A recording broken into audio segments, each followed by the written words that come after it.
وہ شاعر جس کے لفظ بغاوت بھی تھے اور محبت بھی، وہ شاعر جس نے درد کو بھی شاعری کی چاشنی میں ڈھال دیا، وہ شاعر جو جیل میں بھی تھا مگر اس کی شاعری آزاد تھی، وہ شاعر جس کا نام ہے فیض احمد فیض۔ فیض صاحب 13 فروری سن 1911 کو سیالکوٹ میں پیدا ہوئے۔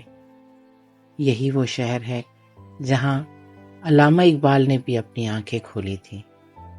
فیض بچپن ہی سے علم و ادب کے دلدادہ تھے۔ ان کی ابتدائی تعلیم سیالکوٹ میں ہوئی اور پھر وہ لاہور چلے گئے، جہاں انہوں نے گورنمنٹ کالج سے انگریزی اور عربی میں ماسٹرز کیا۔ ان کی شاعری میں محبت بھی تھی، انقلاب بھی تھا اور سچ کی جستجو بھی۔ ان کی شاعری کا پہلا مجموعہ نقش فریادی سن 1941 میں شائع ہوا اور اس کے بعد وہ ادب کی دنیا میں ایک نمایاں نام بن گئے۔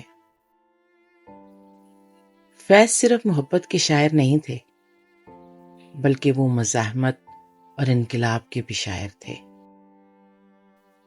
وہ ان لوگوں میں سے تھے جو سچ لکھنے سے نہیں گھبراتے تھے، اسی لیے انہیں سن 1951 میں راولپنڈی سازش کیس میں جیل بھیج دیا گیا، جہاں انہوں نے اپنی مشہور زمانہ نظم لکھی، متاع لوح و قلم چھن گئی تو کیا غم ہے۔ یہ وہ شاعر تھا جو زنجیروں میں بھی آزاد تھا، جو پابند سلاسل ہو کر بھی اپنی شاعری میں بغاوت کی روشنی جلاتا رہا۔ فیض کی شاعری میں صرف انقلاب ہی نہیں تھا بلکہ محبت اور جدائی کا بھی ایک حسین امتزاج تھا۔ ان کا ایک مشہور شعر گلوں میں رنگ بھرے باد نو بہار چلے، چلے بھی آؤ کہ گلشن کا کاروبار چلے، یہ شعر محبوب کے انتظار کا بھی ہے اور ایک نئے دور کے آغاز کا بھی۔ یہی فیض کی شاعری کی سب سے بڑی خوبصورتی تھی کہ ان کے الفاظ ایک سے زیادہ معنی رکھتے تھے۔ فیض نے اپنی زندگی میں کئی نشیب و فراز دیکھے مگر وہ ہمیشہ اپنے نظریات پر قائم رہے۔ سن 1984 میں وہ ہمیں چھوڑ کر چلے گئے، مگر ان کی شاعری آج بھی زندہ ہے، آج بھی نوجوانوں کے لبوں پر ہے، آج بھی انقلابی نعروں میں گونجتی ہے۔ فیض کی شاعری کسی ایک وقت، کسی ایک نسل یا کسی ایک ملک کی نہیں بلکہ یہ ہر اس شخص کے لیے ہے جو ظلم کے خلاف کھڑا ہونا جانتا ہے، جو سچ بولنے کی ہمت رکھتا ہے، جو محبت کے جذبے سے سرشار ہے۔ اور شاید اسی لیے آج بھی جب کوئی نیا شاعر اپنی شاعری لکھتا ہے تو کہیں نہ کہیں اس کے الفاظ میں فیض کی جھلک ضرور نظر آتی ہے، کیونکہ فیض صرف ایک نام نہیں، ایک مکمل عہد تھا اور رہے گا۔ چلیے اب فیض کی چند تخلیقات آپ کے ساتھ شیئر کرتی ہوں جو ان کے کلام کی خوبصورتی اور گہرائی کو مزید نمایاں کرتی ہیں۔ وہ لوگ بہت خوش قسمت تھے جو عشق کو کام سمجھتے تھے یا کام سے عاشقی کرتے تھے۔ ہم جیتے جی مصروف رہے، کچھ عشق کیا کچھ کام کیا، کام عشق کے آڑے آتا رہا اور عشق سے کام الجھتا رہا، پھر آخر تنگ آ کر ہم نے دونوں کو ادھورا چھوڑ دیا، دونوں کو ادھورا چھوڑ دیا۔ دل نا امید تو نہیں، ناکام ہی تو ہے، لمبی ہے غم کی شام مگر شام ہی تو ہے۔ کر رہا تھا غم جہاں کا حساب، کر رہا تھا غم جہاں کا حساب، آج تم یاد بے حساب آئے۔ اور کیا دیکھنے کو باقی ہے، اور کیا دیکھنے کو باقی ہے، آپ سے دل لگا کے دیکھ لیا۔ دونوں جہان تیری محبت میں ہار کے، وہ جا رہا ہے کوئی شب غم گزار کے۔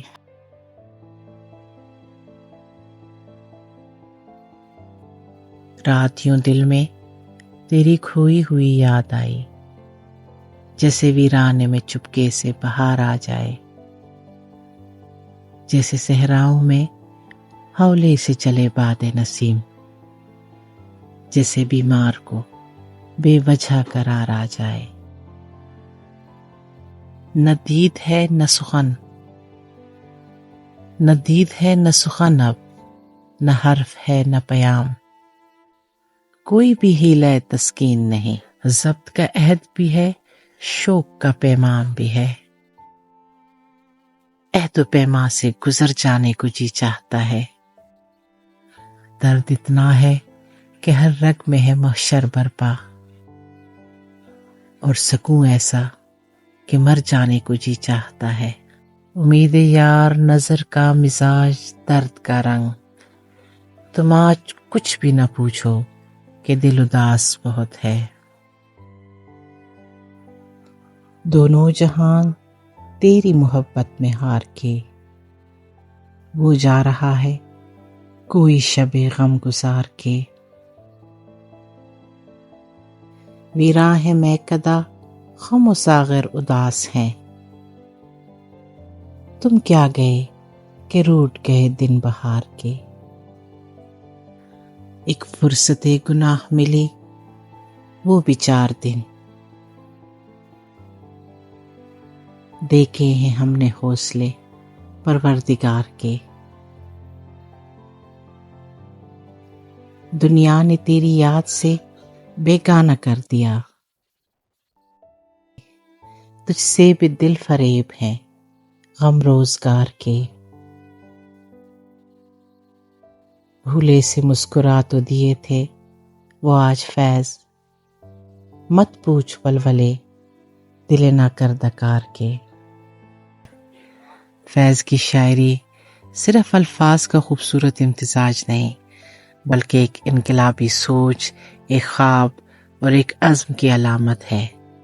ان کی نظموں، غزلوں اور قطعات میں وہ تاثیر ہے جو دلوں میں چراغ جلاتی ہے۔ اپنی سوچ میں آج بھی جب ہم ان کے اشعار پڑھتے یا سنتے ہیں تو محسوس ہوتا ہے کہ وہ ہم سے، ہمارے حالات سے اور ہماری امیدوں سے براہ راست مخاطب ہے۔ فیض کی شاعری صرف ماضی کی کہانی نہیں، بلکہ حال کا سچ اور مستقبل کا خواب ہے۔ یہی وجہ ہے کہ وہ ہمیشہ زندہ رہیں گے، اپنے لفظوں میں، اپنی سوچ میں اور اپنے پیغام میں۔ آج کے لیے بس اتنا ہی۔ امید ہے کہ آپ کو یہ گفتگو پسند آئی ہوگی۔ اگر آپ کو فیض کی شاعری میں کوئی خاص شعر، نظم یا غزل پسند ہو تو کمنٹس میں ضرور بتائیں، اور اگر آپ چاہتے ہیں کہ ہم مزید کسی شاعر پر بات کریں تو وہ بھی ہمیں ضرور بتائیں۔ چینل کو سبسکرائب کریں، ویڈیو کو لائک کریں اور اپنے خیالات ہم سے شیئر کریں۔ اگلی ملاقات تک خدا حافظ۔